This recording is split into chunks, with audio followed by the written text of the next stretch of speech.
안녕하세요, 자이택입니다. 토요타 프리우스 PHEV예요. 저번에 저희가 프리우스 시승회 할 때 하이브리드도 타고 PHEV도 탔는데 배터리 충전도 안 돼 있고 막 뭐 노면 상태도 안 좋고 그래가지고 그때 제대로 시승을 못 했단 말이에요. 그때 PHEV 시승할 때 100km까지 급가속한 거 그거 기록 봐봐, 막 9초 12초 나오고 막 그랬었어요. 그 영상 보고서는 이거 테스트 제대로 못했다, 테스트 제대로 한 거냐, 그걸 보고 또 오해하시는 분들이 계셔서 다시 빌려왔습니다. 토요타 프리우스 PHEV. 근데 그 사이에 토요타 프리우스 PHEV 레이싱이 생긴대. 플러그인 하이브리드 이렇게 생긴 차로 경주를 하는데, 자동차 경주를. 그래서 오늘은 자동차 경주 얘기도 듬뿍 곁들여서 해드리기 때문에 오늘은 완전히 제가 준비를 빡 해왔어요. 빡!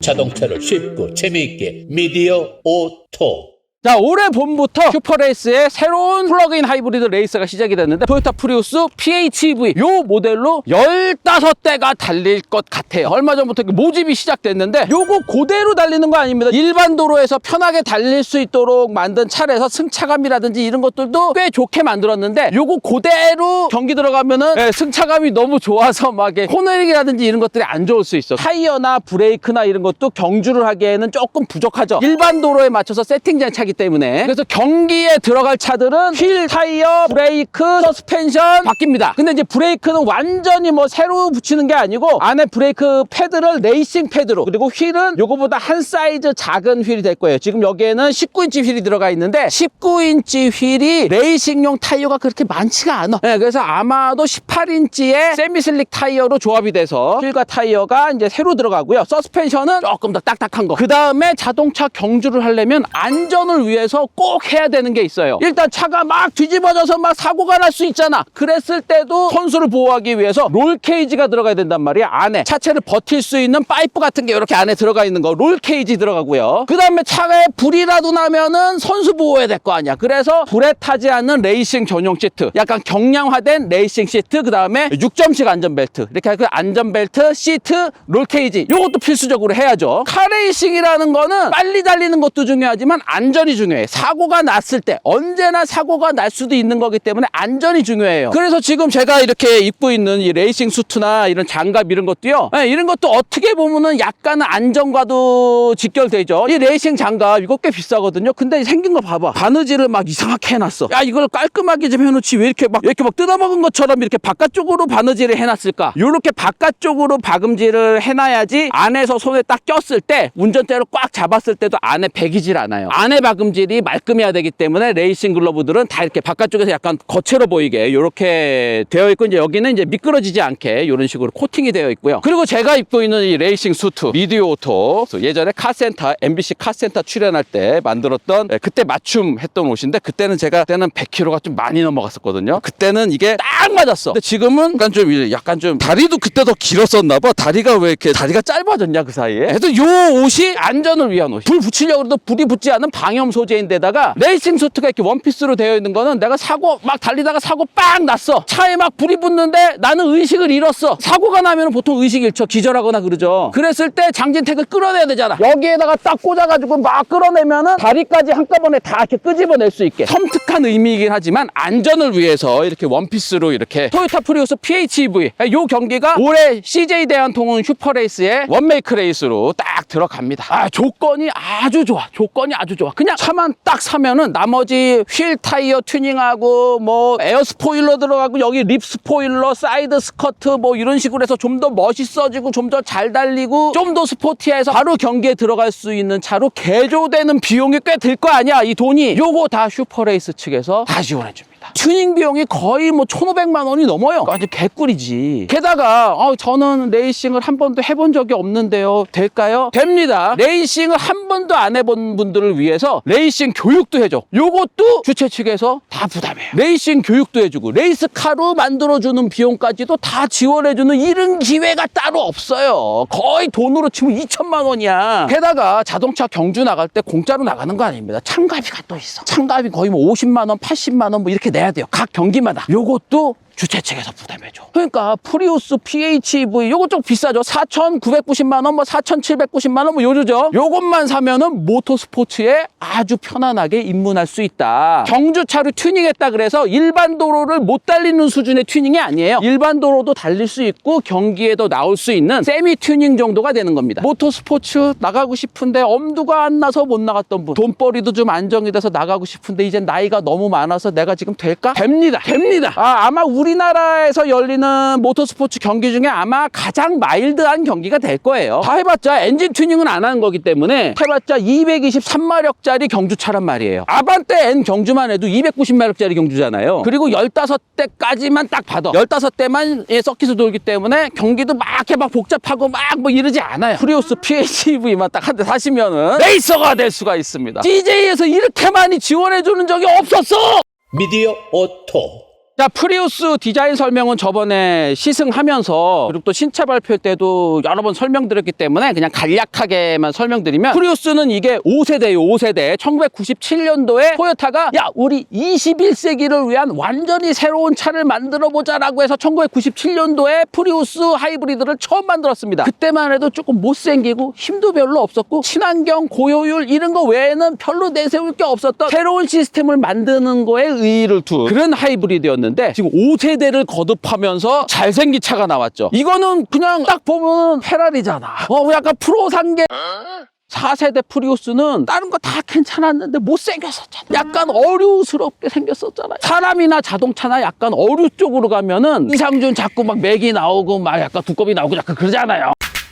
차는 좋은데 못생겨서 안 팔렸었는데 5세대 때는 너무 잘생겨졌어. 그러면서 공기 역학적인 성능도 좋아졌어요. 앞유리가 확실히 빵 누워있으니까 공기를 그냥 막 확 하고 갈 것 같잖아. 이렇게까지 앞유리가 이렇게 누운 차는 슈퍼카급의 앞유리 각도예요. 양산차에서 이렇게 많이 눕게 만들면은 원가가 많이 들어가. 유리창이 누워있으면은 유리창을 지지하기 위한 A필러도 보강을 해야 되죠. 그리고 앞유리가 누워있으면 앞유리가 넓어져. 유리가 넓다는 거는 여기로 햇빛이 또 많이 들어온다는 거예요. 그러면 앞에 대시보드 이게 또 넓어지는데 열도 견뎌야 되고 추위도 견뎌야 되고 그러면 대시보드를 또 보강을 해야 되고 막 이런 것 때문에 앞유리가 이렇게 누웠다는 거는 원가가 많이 올라간다. 그리고 지붕을 쫙 보면 지붕이 여기가 제일 높아. 여기가 거의 앞유리에서부터 지붕까지는 그냥 쭉 오는데 이렇게 생겼기 때문에 운전석에 딱 앉으면은 조금 답답해요. 공기 역학적인 효율을 높이기 위해서 매끈하게 만들었는데 이런 것들, 이런 라인들 있잖아요. 바닥에서부터 쫙 해가지고 앞은 낮고 뒤는 쭉쭉 올라온 듯한 그런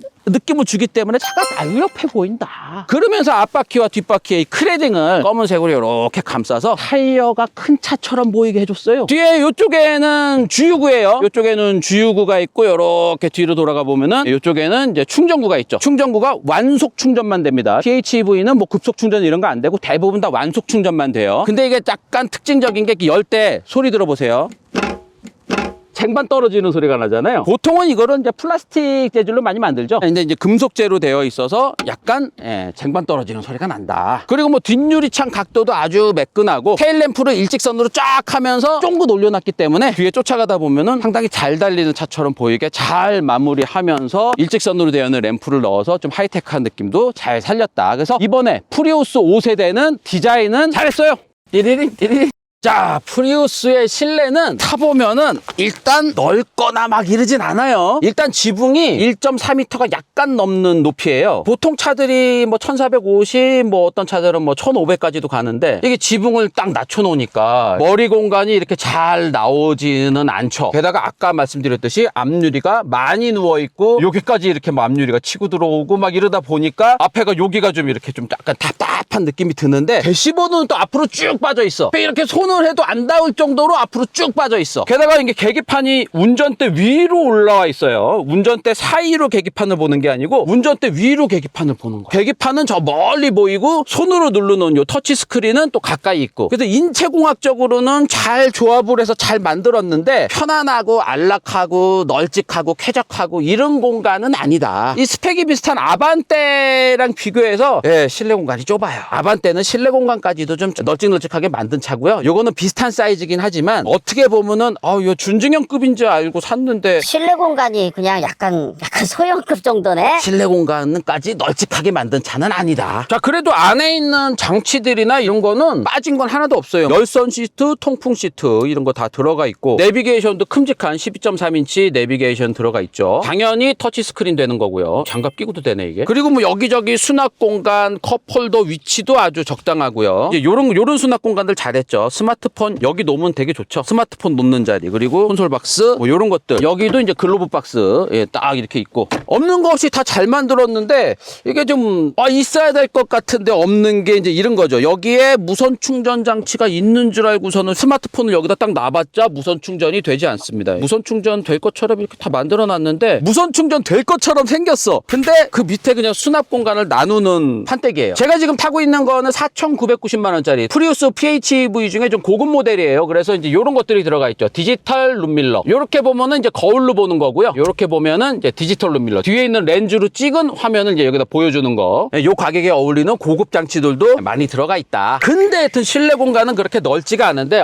도대체 어느 정도길래 실내 공간이 이렇게 좁다 그러는지 한번 이제 그대로를 해볼게요. 뒤에 제가 VVIP를 뒤에 보시면은 운전대도 제일 타이트하게 밀고 저도 좀 타이트하게 앉겠죠. 그리고 경기를 할 때 장갑 끼고 경기를 할 때는 진짜 좀 이렇게 민첩하게 쭉쭉쭉쭉 돌릴 수 있을 정도로 요런 시트 포지션으로 앉아서 경기를 해야 됩니다. 이렇게 좀 타이트하게. 요 상태에서 그대로 뒤로 가보면요. 요 정도. 요 들어갈 때 머리를 잘 하고 들어와야 돼요. 머리 크신 분들은 특히나 머리 언제나 여기 걸리더라고. 딱 앉으면은 엉덩이를 끝까지 집어넣어서 앉아도 주먹 딱 2개가 타이트하게. 운전석을 바닥으로 제일 낮춰놓으면은 발이 꽉 껴. 약간 발 마사지 하는 정도로 발이 꽉 껴. 그리고 시트 밑에 뭔가 있는데 자꾸 발에 자꾸 걸리적거려요. 그리고 머리 공간이 이게 머리가 스친단 말이야. 이렇게 내가 침술궂게 막 이렇게 해가지고 앉으면은 지붕을 내가 뚫을 수도 있을 것처럼 뭐 요런 건 있어. 팔걸이 뭐 컵홀더 요런 것들이 있는데 나머지는 뒤에 열선도 없고요. 뒤에 에어컨 송풍구도 없어. 그냥 USB만 있어. 그러니까 뒷좌석을 위한 차는 아니다. 뒷좌석을 위한다면 중형급 이상은 사셔야 돼요. 자, 요 상태 그대로 트렁크 한번 가볼게요. 자, 트렁크는 전동식 아니에요. 전동식 아니고 이렇게 손으로 열어야 되는. 넓이가 그냥 요 정도. 그러니까 바닥이 좀 높아요. 하이브리드를 위한 여러 가지 장치들이나 뭐 이런 것들이 들어가 있다 보니까 좀 바닥이 좀 높아졌고, 요거를 딱 젖히면은 여기 수납 공간이 있는데 약간 설날 애경 선물 세트 같은 그런 스티로폴로 이렇게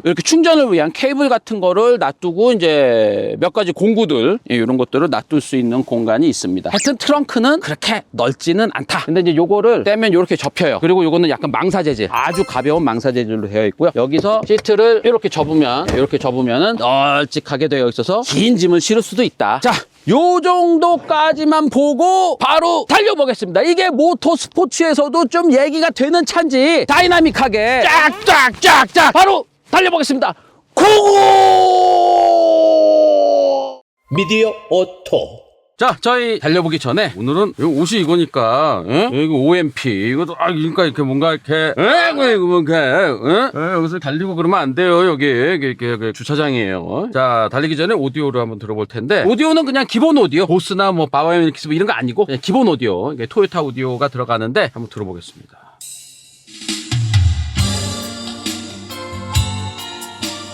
기본 오디오 치고는 낮춰볼 만한 오디오는 아니에요. 기본 오디오 치고는 뭐 그냥 할 만큼한 오디오다. 우퍼가 있나? 우퍼가 있는 것 같아요. 저음이 풍부하게 이렇게 좀 이렇게 퍼져 나오거든요. 저음이 제법 풍부하게 나오고 고음도 뭐 해상력이 괜찮아요.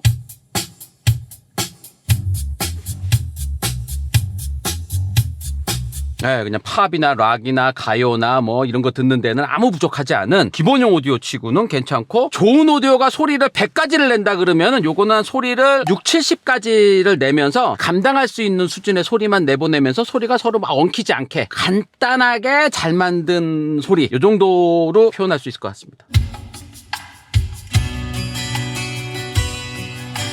쿵쿵 할 때 소리가 쫙 퍼지는 거는 이제 좋은 소리인데, 이제 요거는 쿵쿵쿵쿵 요 정도까지만 나오는 걸로 봐서는 우퍼가 없는 소리는 아니거든요. 근데 이제 막 퍼지는 아주 용량이 좋은 그런 우퍼는 아니고, 저음은 뭔가 좀 보강이 된 듯한 그런 느낌이에요.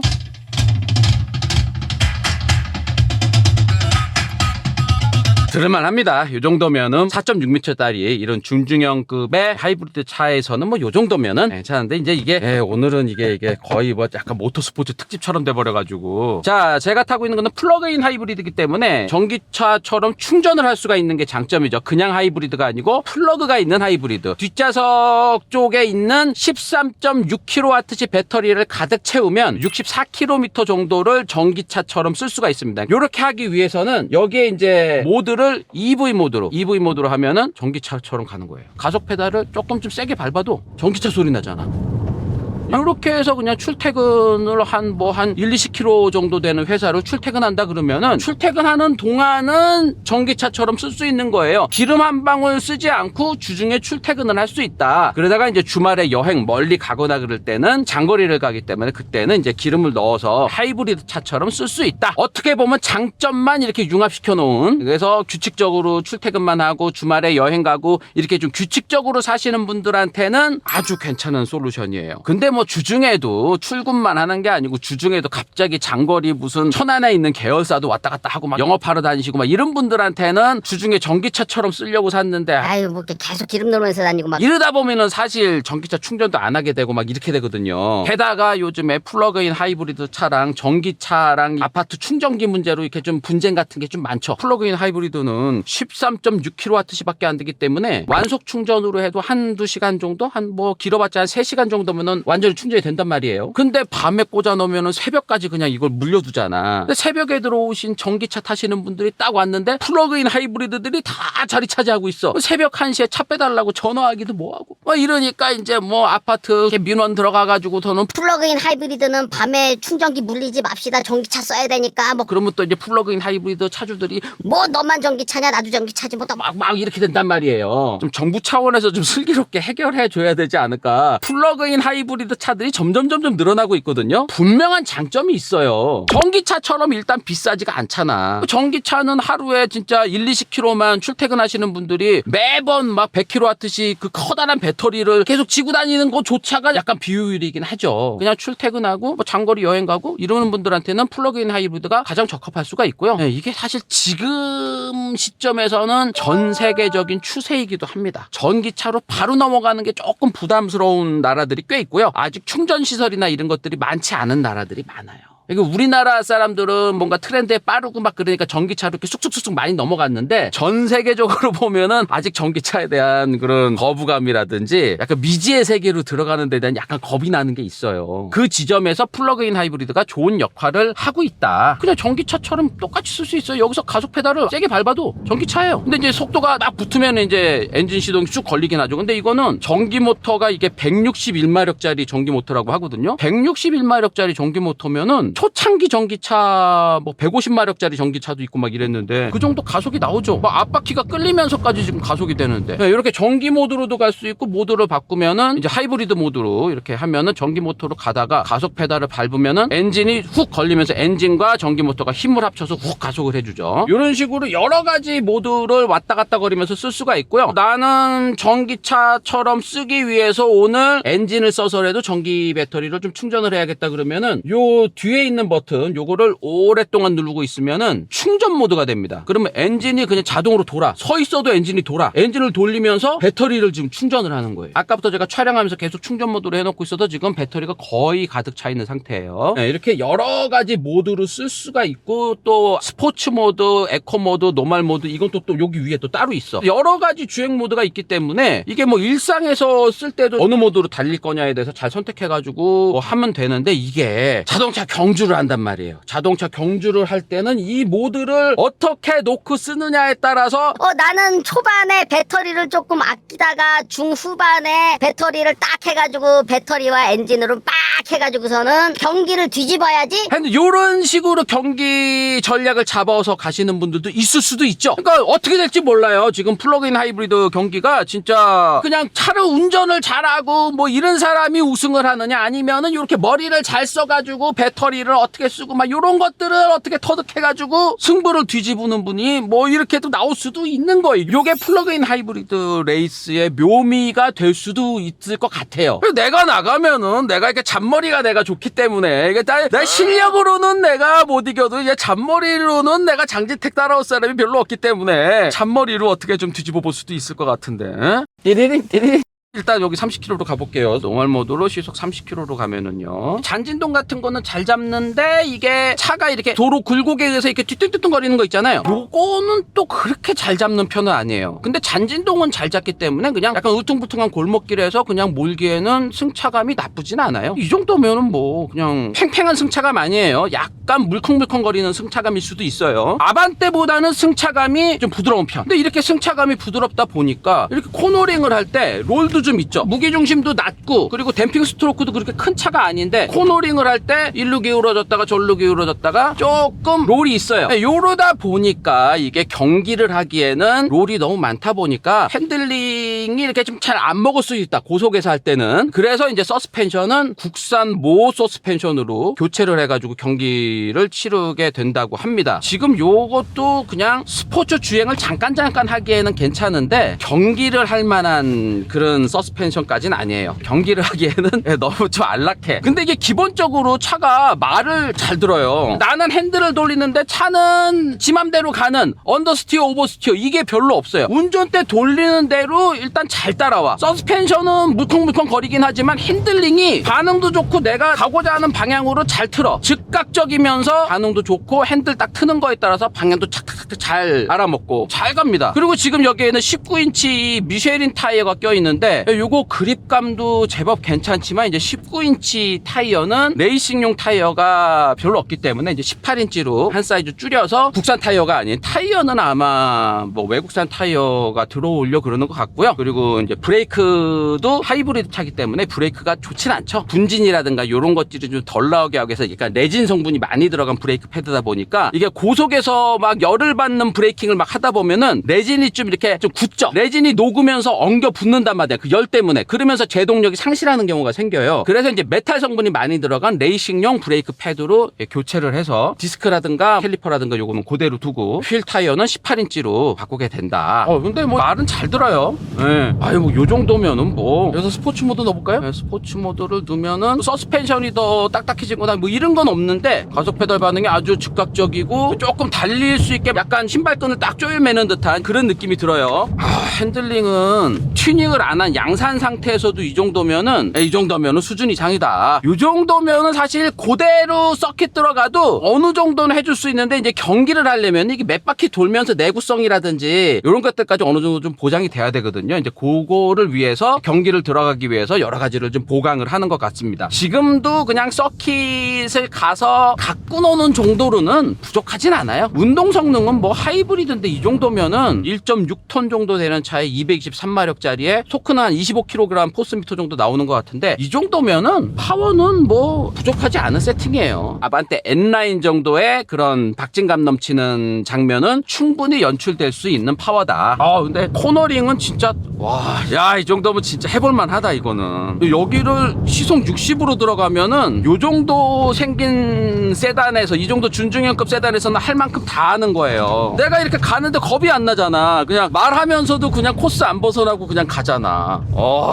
이거 나가 내가? 한번 또 나가서 또 한번 다 이렇게 또 한번 눌러줘 또 한번 또 그러면 또 이것도 와이프가 보고 있기 때문에 또 와이프가 이거 영상 보면서 놀고 있네. 통장도 다 뺏겼으면서 이제 뭔 돈으로 살려고. 통장 뺏겼습니다. 아우디 걸렸어요. 누가 제보해가지고 완전 걸렸어. 누구야 우리 아내한테 이거를 제보한 사람? 내 주변에 있는 것 같은데 너냐? 자, 요 바깥쪽으로 나가볼게요. 전기 모드로 가볼까요? 전기 모드로. 이제 전기차처럼 엔진 시동 걸지 않고 전기차처럼. 뭐 진짜 전기차 같아요. 전륜구동 전기차. 그 옛날에 코나 EV 같은 거 약간 그런 느낌이 나. 가속도 뭐 그냥 쉐보레 볼트 정도의 가속감 나와요. 진짜 쉐보레 볼트랑 비슷하다 느낌이.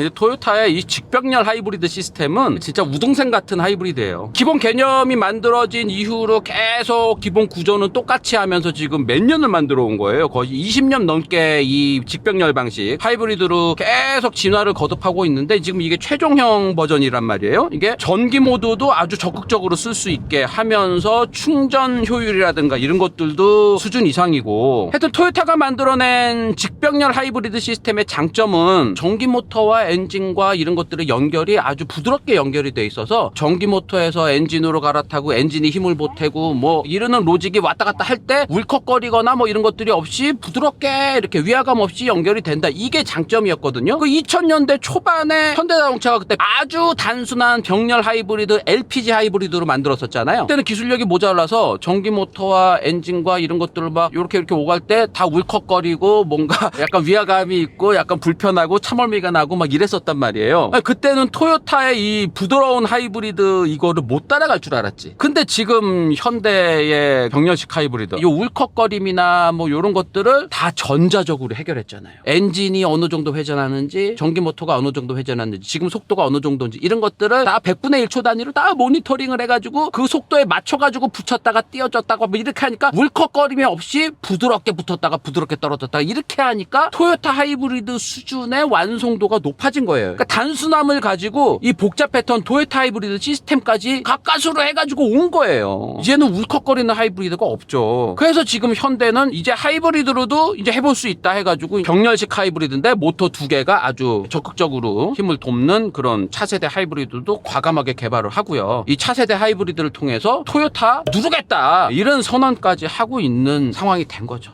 미디어 오토. 자, 과속방지턱 넘어갈 때도 뭐 과속방지턱도 뭐 곧잘 넘고요. 승차감이 일단 아반떼에 비해서는 좀 부드러운 세팅이고요. 바람 소리나 이런 건 별로 없어요. 상당히 공기역학적으로 좀 누워있고 막 이러기 때문에 바람 소리는 그렇게 많지 않은데 바닥 소음이 조금 좀 올라오는 것 같아요. 바닥 소음 수준을 보면은 그냥 준중형 차구나. 중형차급까지는 아니구나. 라는 게 이제 바닥 소음 올라오는 게 흡음 방음 요 한 수준이 그냥 준중형급에 맞춰서 세팅한 것 같습니다. 시속 100km까지 가속을 한번 해보겠습니다. 전기 모드로 먼저 해보고 그 다음에 하이브리드 모드로 해서 진짜 6.7초가 나오는지, 저번에는 배터리가 완전히 없는 상태에서 저희가 시승차를 받아서 비 오는 날 시승 행사 때 잠깐 타볼 때는 막 12초 나왔다가 막 9초 나왔다 막 이랬잖아요. 이걸 제대로 7초 정도가 나오는지 한번 해보도록 하겠습니다. 시속 100km까지 가속이 되는지 전기 모드로 한번 가속을 해볼게요. 전기 모드인데 스포츠 모드로 하나 둘 셋. 오, 가속감 괜찮아요?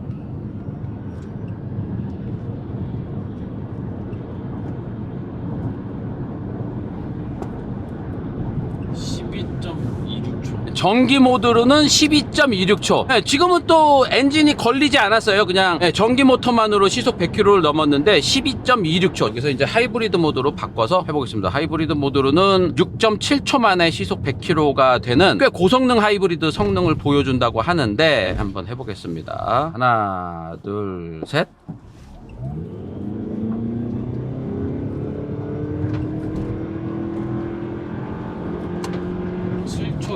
7초 이거 한 7.3초 정도 나오네요. 2명 타고 짐 실어 있고 막 이러니까 조금 영향을 받는 것 같고요. 7.3초인데 가속감이 쾌적합니다. 그러니까 요 정도 가속감으로 자동차 경주를 한다면은 보시는 분들은 아유 저게 뭐야. 이럴 수도 있어요. 이 정도 가속감이면 진짜 몰 때는 박진감은 충분히 느낄 수 있는 가속감이에요. 자, 이제 반자율 주행 기능을 한번 해볼게요. 여기서 버튼만 누르면 어댑티브 크루즈 컨트롤이 활성화되면서 여기서 속도를 높이면은 앞차와 거리를 감지를 하면서 운전대도 지가 알아서 이렇게 돌려주면서, 그리고 운전대로 꽤 오랫동안 안 잡았는데 스피어로 잡아라. 잡았어요? 조금 흔들어야 되는 것 같은데? 약간 흔들어야 되는 것 같은데. 예. 하여튼 뭐 반자율 주행 요 이제 어댑티브 크루즈 컨트롤과 차선 유지 장치 뭐 요런 것들도 제법 잘한다. 그리고 이제 모터 스포츠 경기를 치를 수 있을 정도 수준은 충분히 됩니다. 프리우스가 그냥 친환경 차, 그냥 곱상하게 생긴 좀 절약 정신이 투철한 애가 아니라 운동신경도 좋다. 절약만 잘하는 게 아니라